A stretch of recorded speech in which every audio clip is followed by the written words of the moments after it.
我是王烈。大家好，我是一个女演员啊，看得出来哈。上节目了，现在百度上都能搜到我了。昨天我妈给我发了个截图，上面写着王悦，喜剧之王单口季选手，性别男。别人上节目是痛失艺名，我痛失性别。我上初中的时候就已经长得有这么壮了，所以在学校里面老是被别人当成男孩用。有的时候开学嘛会换教室，把我分配去抬桌子凳子，我一口气抬了40多张啊，把我累的都有点微微出汗了都。我一转头，我看3个男孩去领新书，抬着同一摞书，还要在那儿1、2、7。我们整层楼的女生都疯了，全部站在那个走廊里面，快看呐，快看，他们好帅啊，他们抬得好稳啊。我都心想，我说怎么这么轻易就能得到这么多的称赞？当男的好好啊。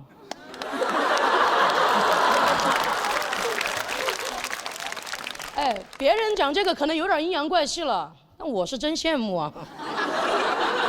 我确实我很喜欢我自己，没有觉得有什么不好的。但是我发现很多的人真的很爱研究我，就大家老是在网上讨论什么男性凝视、女性凝视，我觉得我是被男女老少凝视。就每次跟我说话的时候，对面的人就会不自觉的从我的头发看到我的喉结，再看到我的胸膛。就不管我在讲什么，对面的人永远都是短头发，没脖子，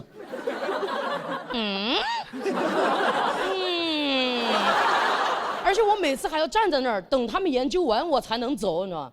这很尴尬。但我觉得这个世界上啊，最见过世面的就是卖卫生巾柜台那儿的那个阿姨。我也是会来例假的哈。我每次往那儿一站，她看都不看我，直接过来问我平时量大吗？我说阿姨，你要不要看看我？你没有什么别的疑问吗？她说有，平时量大吗？我觉得在这么一个需要凝视的地方，这个阿姨居然选择了无视我，而我觉得好有安全感啊！我真的很想一直就待在那个柜台里面，但我想了一下，还是要鼓起勇气往外面走一走。我不可能这辈子只买卫生巾吧？我量也没那么大。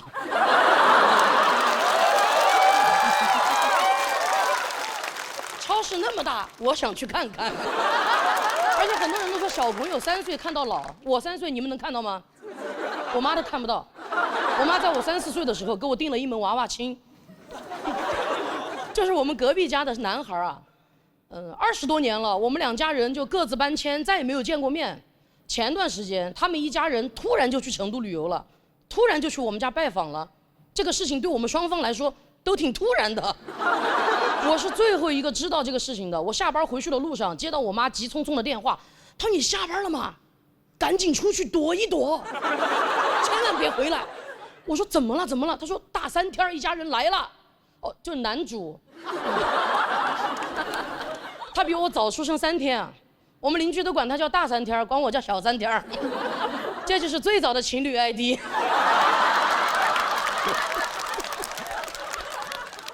大3天，多么远古的一个称呼啊！我甚至已经想不起来这个人长什么样子了。当我脑子里面蹦出来一句话“逃跑吧，新娘”，我就真的躲了。但我越躲越生气，我觉得当时订这个娃娃亲，明明是2家人一起订的，为什么现在让我一个人来面对这份无法面对？我要让他也无地自容，我就回去了。当我站在我们家门口的时候，其实我心里很紧张。我就一直在问自己怎么办？但我很清楚的知道，只要我推开这扇门，问这个问题的就是他们一家人了。当我推开门的一瞬间，我才发现，原来尴尬使人忙碌。我妈噌的就从沙发上弹起来了，开始在家里面扫地。我其实一眼就在人群里面看到大3天了，已经没有我印象里的模样了，干净的寸头，宽厚的肩膀，跟老子长得一模一样。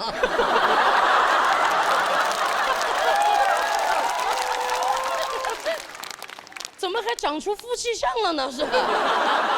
不是刘仁成啊，不是刘仁成啊。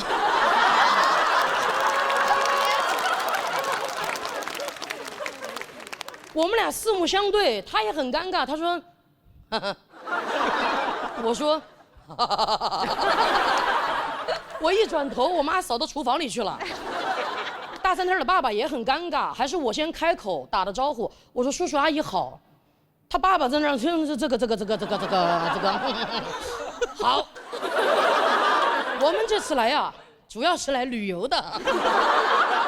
他们那天来的时候提了水果，提了牛奶，就是没有提这门娃娃亲啊。这我能感觉到他们一家人其实挺传统的。但我那天凭一己之力，我就让他们一家人都意识到，有些传统就是糟粕。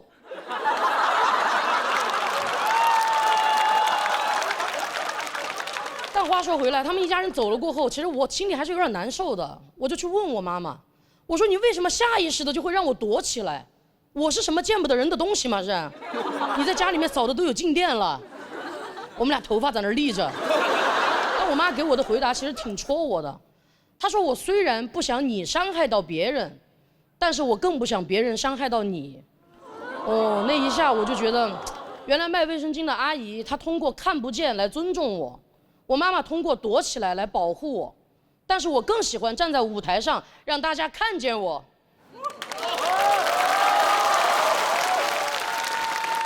什么男女老少宁无所谓，我就站在这儿，大家可以尽情的凝视我。谢谢大家，我是王悦。大家好，我是王悦。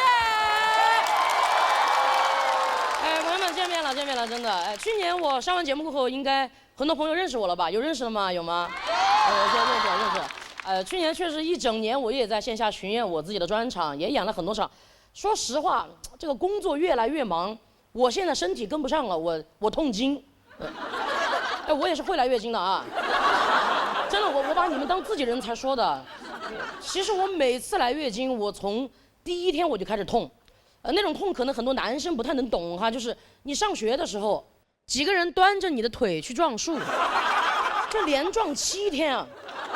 我上一次来上海，我出差也是在虹桥机场，那天突然我在机场走着，突然就来月经了，一下把我痛的就晕倒在地上，当时来了3个男的抬我。没抬起来，抬不起来，顺手就把我放在地上了。旁边围过来好多人就在问，他说怎么了？我躺在地上很虚弱，我说痛经。旁边人说小伙子痛得都神志不清了吧？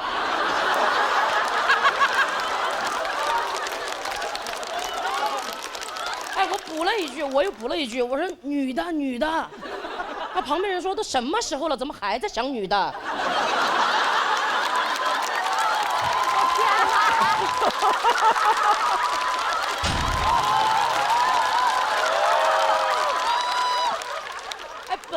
本来我是一个很能忍的人，真的。有的时候我就想着，我说忍一忍就过了，大不了我就忍到绝经那天嘛。但我除了痛经啊，我还月经不调，可能很多男生又不太能懂哈，就是你上学上得好好的，突然有几个人他端着书就来撞你。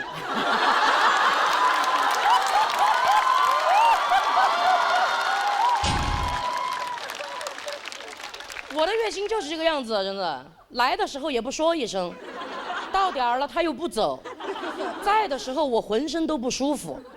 我的感觉这个东西不应该叫大姨妈，应该叫领导。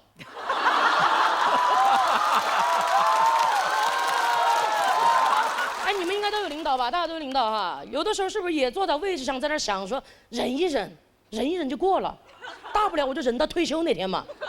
你掐指一算，你说退休那天刚好就是绝经那天。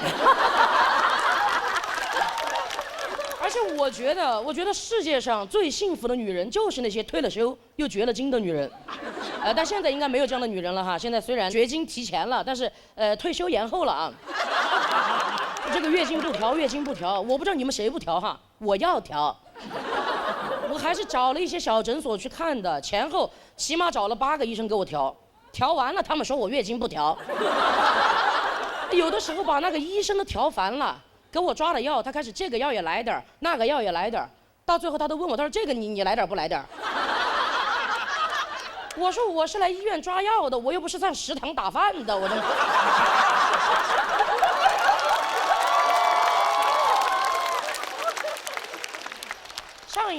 上一次我在虹桥机场把我痛晕了过后，我就回成都，我说下定决心我去大医院挂个专家号，好好看一下我这个妇科。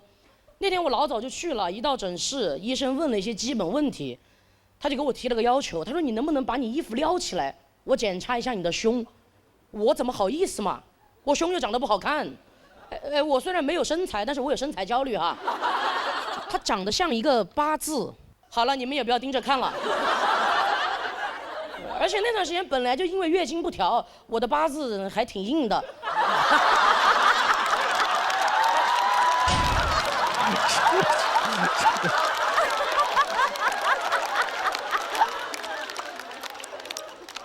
哎，医生接着问我，他说你确定你自己是 XX 还是 XY 吗？我说我是 XL。他说我问你，问的是你的染色体。妈呀，染色体好陌生的词啊！我说我的应该是染的还可以哦。医生也很难为情，他就问我，他说：“哎呀，你不要误会，我是观察你，长了一圈小胡子，你声音有点像个男的，我怀疑你体内有2套系统。”妈呀，当时把我吓坏了，我说什么意思？一套安卓，一套 iOS。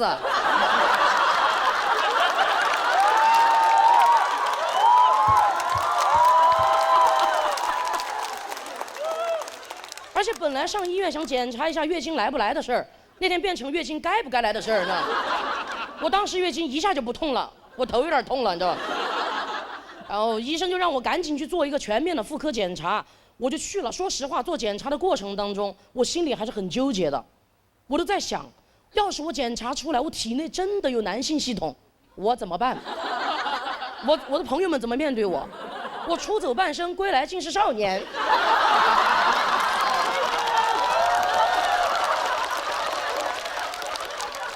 我想了一圈，我觉得这个事情，世界上最开心的人应该是我爸爸。我爸爸太想要个儿子了，但他这辈子只生下了我和我妹妹。不过我觉得这个事情什么时候跟他说，他应该都会很开心的，哪怕他去世那天，我就站在他面前，把我的检查报告拿出来，我说：“爸爸，其实我不是你的小棉袄，我是一个假2件。”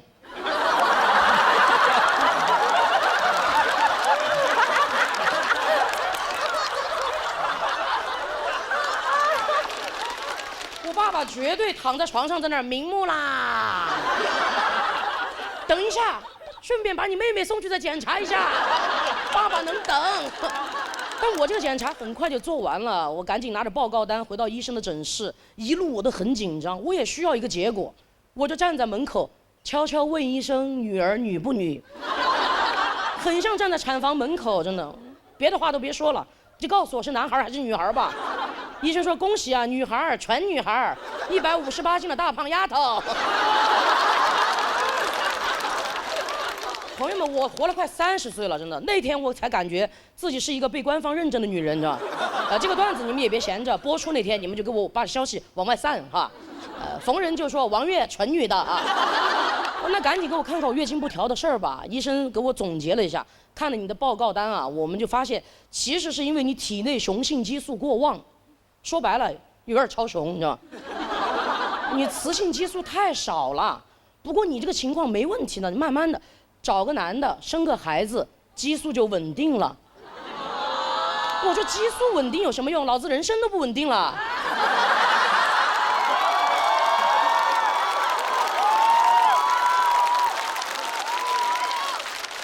再说了，我是来医院看病的，我又不是来求子的。你让我这个样子，我上哪里去给你找个男的？我一想，我说，哎，虹桥机场那儿3个男的，还挺有责任心的啊。但我后来在想，居然在那一刻，我真的在考虑，要不然就听医生的吧，我找个男的当个药引子。但我觉得我这样不对，这样不对啊！大家都说不要物化女性，我居然在那儿要物化男性，你知道？我就问医生，我说其他真的没办法了吗？医生说实在没办法的话，我当时就知道他有办法。他说，要不然就给你开点补充雌性激素的药吧。我说啊，这难道不应该是第一个办法吗？那个药我买了，就几十块钱一瓶，我现在也在按时吃。说实话，月经已经好多了，而且他调整那个雌性激素嘛，补充上来了。现在有的时候在家里开始偷偷穿裙子了，你知道？以啊，朋友们，真的，关于医学、婚姻、男人、痛经，我觉得咱们能花几十块钱解决的问题，真的没必要花自己几十年。谢谢大家，我是王悦，谢谢，谢谢。哎，大家好，我是王悦。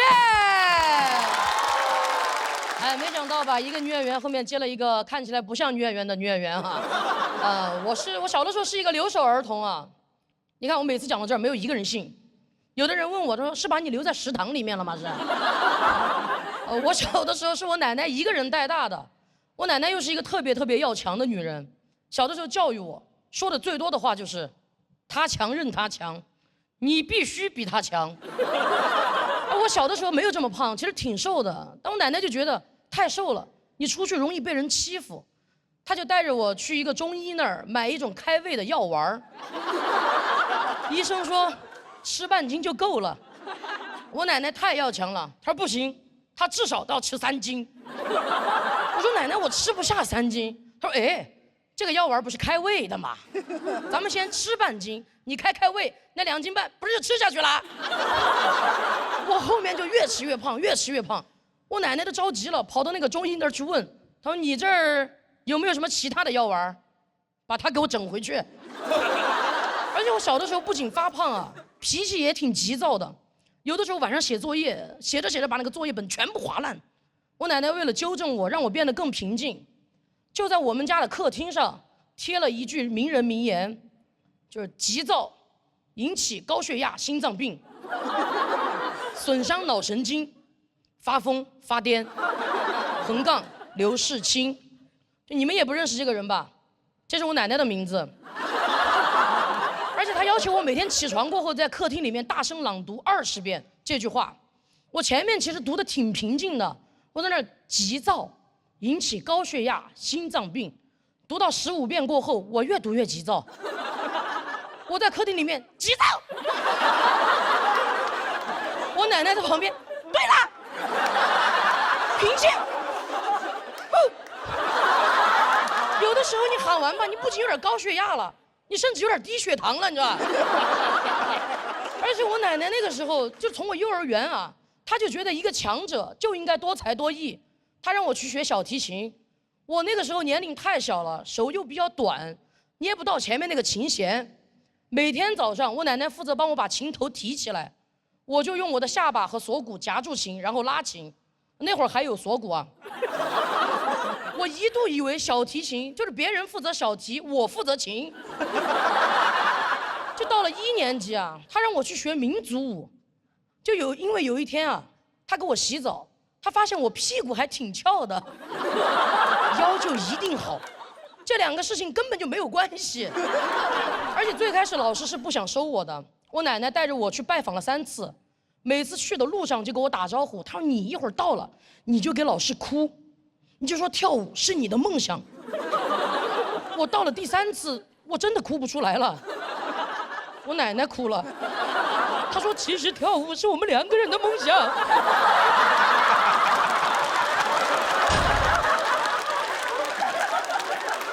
我真的不适合跳舞。我们那个时候考级，所有的小朋友都要穿同样的衣服，老师给我发的裙子，我拿到手上，扣子在这儿，扣眼在这儿，完全就扣不到一起。我奶奶连夜把家里面的窗帘扯下来，给我缝了1溜，可以说是天衣无缝。第2天早上啊，我醒得特别早，没有窗帘就是晒啊。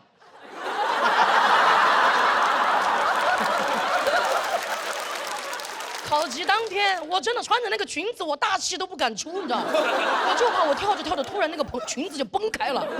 你说真的崩开了怎么办？老师跟我说什么？老师只能说把你窗帘给我拉上。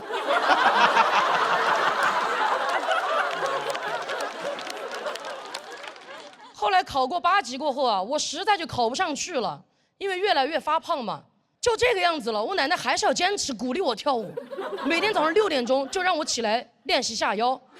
我有的时候真的一下去过后，我的头穿过我2条腿，刚好能看见我们家墙上贴的名人名言，只能看到4个字：发疯发癫。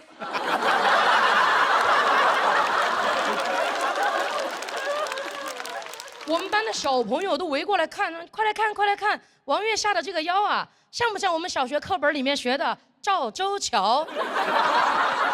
我前段时间去河北出差啊，我真的亲眼看到了那座赵州桥，我一下就特别想我奶奶，真的。虽然她现在还活着，我奶奶还比较与时俱进，她知道我讲单口，经常会在朋友圈里面发我专场的演出信息，我的海报，当我的站奶。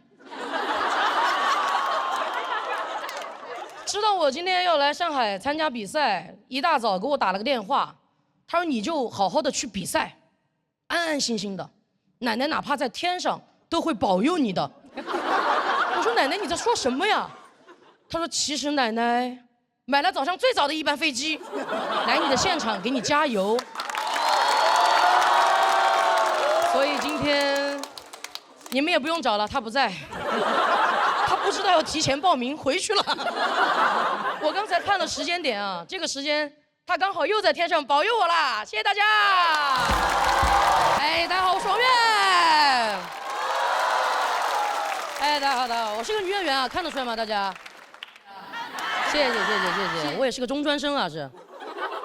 怎么这个你们就看出来了是吧？哎，我当年中专毕业的时候，真的在成都很难找个工作，你知道吧？那年我刚好18岁。包里面只有500块钱，就是饭也吃不上，住的地方也没有。最紧急的事情就是立马要找一个工作。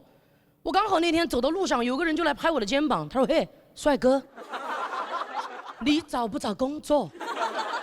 我们这里388好工作包找到。”朋友们，你们看得出来我脑子是没有问题的啊。他当时说完过后，我直接给他交了400。但真的交了钱就很有用，你知道吧？我上午交的钱，下午就通知我晚上去加班去了。我们是一帮人去的，在一个写字楼里面。哎，去了过后，主管就给我分了一个小组，他说这个小组的名字叫恋爱 ING， 是一个线上恋爱体验小组。我说哦，那我要体验。然后给我发了一个微信号，他说从现在开始你就不是你自己了，你是大甜甜。朋友们，你们也看得出来，我跟这3个字啊，只有大跟我有关系。然后工作内容也很简单，就是负责跟这个微信号上面50个男的谈恋爱。50个男的呀！哈哈！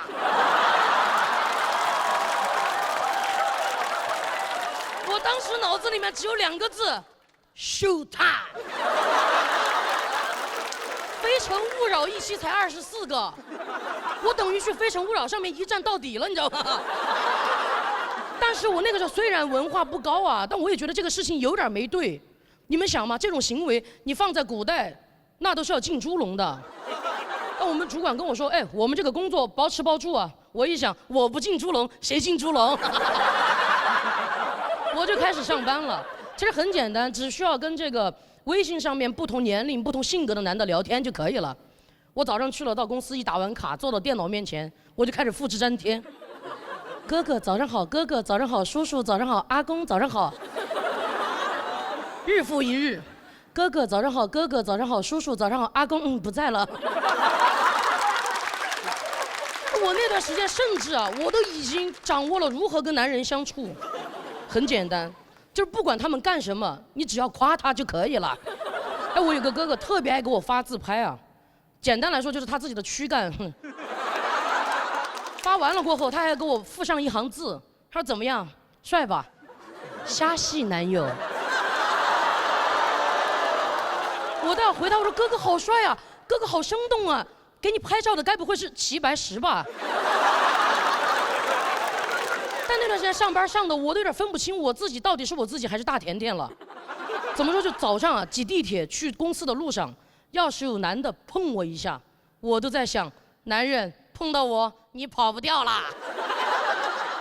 但其实直到1个月过后啊，我们主管就把我调到另外一个部门了。他说这是一个线上算命体验组，让我用同一套话术给不同的人看手相，别人发手背的也让我一块看了。最关键的是对面的人还觉得我算得很准，他非要给我转400块钱让我帮他看一下事业。什么意思啊，朋友们？我越想越不对，我看了那个消息，我都想到我为了找工作交的那400，我被别人诈骗到诈骗公司来诈骗别人。我一想大甜甜号一定有问题，我就开始满公司找这个账号，果然把他揪出来了。他已经在跟我49个哥哥说什么，你们肯定听过。我从小跟爷爷一块生活，我们家里有一片茶山。好啊，我在前面情投意合，他们在后面今天买2盒送1盒。朋友们千万不要网恋买茶，不如就喝统一无糖春福绿茶。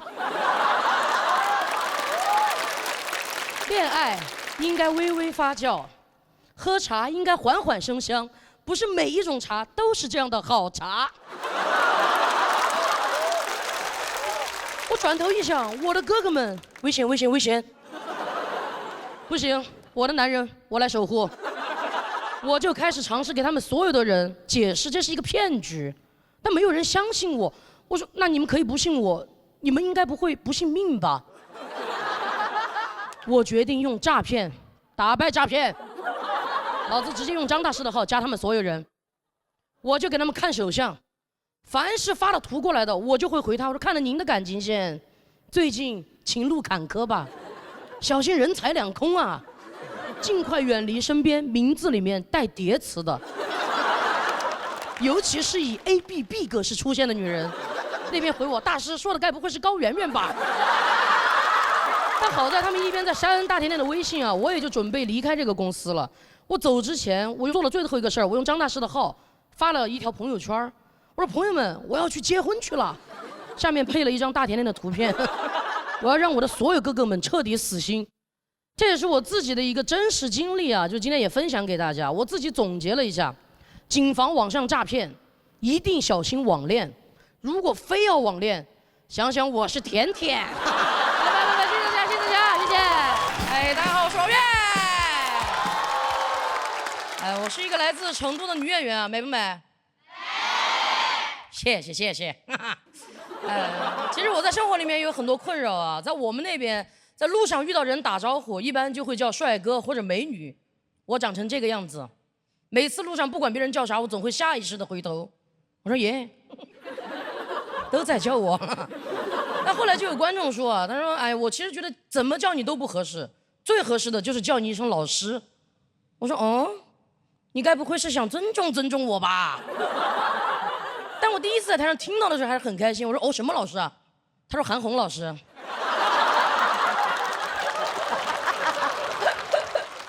在工作里面也是啊，我前段时间去参加了一个3天2晚封闭式的培训。我当时进酒店的时候，我就发现给我安排同住标间的是一个姐姐，她还带上了她3岁的儿子。我刚推门进去，小朋友就拉着我的衣服在那儿，哥哥哥哥。我习惯了，我工作里面跟我见了4、5次的客户，他管我叫王哥。但小朋友的妈妈一听就不得了了，立马就站出来纠正他，义正言辞的，瑶儿，他不是哥哥，他是个姐姐。小朋友才3岁，他的人生根本就经历不住这么大的变故啊！立马就哭了，妈妈一着急赶紧就改口了，哎呀，你不准哭了，他就是个哥哥。朋友们，小朋友不哭了，我有点想哭了。我感觉我这个人的性别吧，是男是女，我自己说了不算，要根据当时的人情世故来看。就感觉我这个人吧，性别还挺随和的。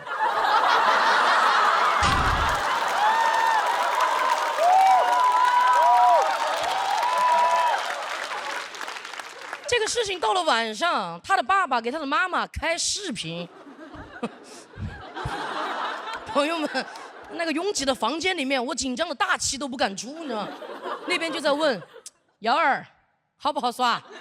小朋友好耍好耍，还有个哥哥跟妈妈一起耍。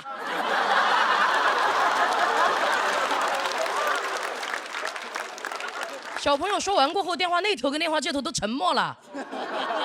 那个姐姐甚至有点病急乱投医了，她把手机摸出来往我这边转。她说：“你要不然在视频里面跟我老公打个招呼，解释一下。”我说：“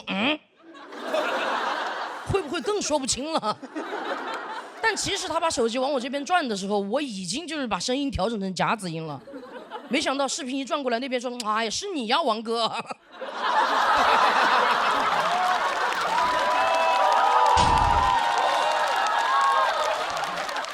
其实我在生活里面经常都会被别人认成男孩子啊，我自己不介意这个事情，因为我从小就是个假小子，性格也比较独立要强。因为我爸爸妈妈在我很小的时候就离婚了嘛。哦，你们也不用这么沉重啊，也不是你们搞的。我那个时候就不想一个人跟着我爸，我就会偷偷的跑到公用电话亭去给我妈妈打电话，电话一接通，她在电话那头哭了整整1分钟。我本来想着等你哭完了我再安慰你嘛，结果那个公用电话5毛钱1分钟，我只有5毛钱，我一句话都没有说上，我妈在电话那头给我哭完了。这个事情过后有了前车之鉴，我又存了5毛钱去给她打电话，一接起来我说妈，我知道你很想哭，但你先别哭，我现在过得挺好的，你不用担心我。我妈说，哎呀，你怎么这么懂事啊，又哭了1分钟。而且我们两个那时候很少见面，有一次我去陪她玩嘛，就快开学了，我妈把我送到那个火车站，坐车回我爸那边。我当时在进站的路上，远远的我就看见我妈在那个广场上，2个手扶着那个栅栏，一边哭一边跟我挥手。我当时心里其实很难受，但是我一想，铿锵玫瑰绝不回头。但是我后来还是实在没忍住，回头看了她一眼。我一看2个警察跑过去了，一边一个手把她摁在那个栏杆上，当时把我吓惨了。我赶紧给我妈打电话，警察接的。我说，哎，你们爪子哦？你们咋把我妈抓了呢？警察说，她是你妈呀，她的头卡到栏杆里面了。给你照了半天的时候，你头都不得回一下哦。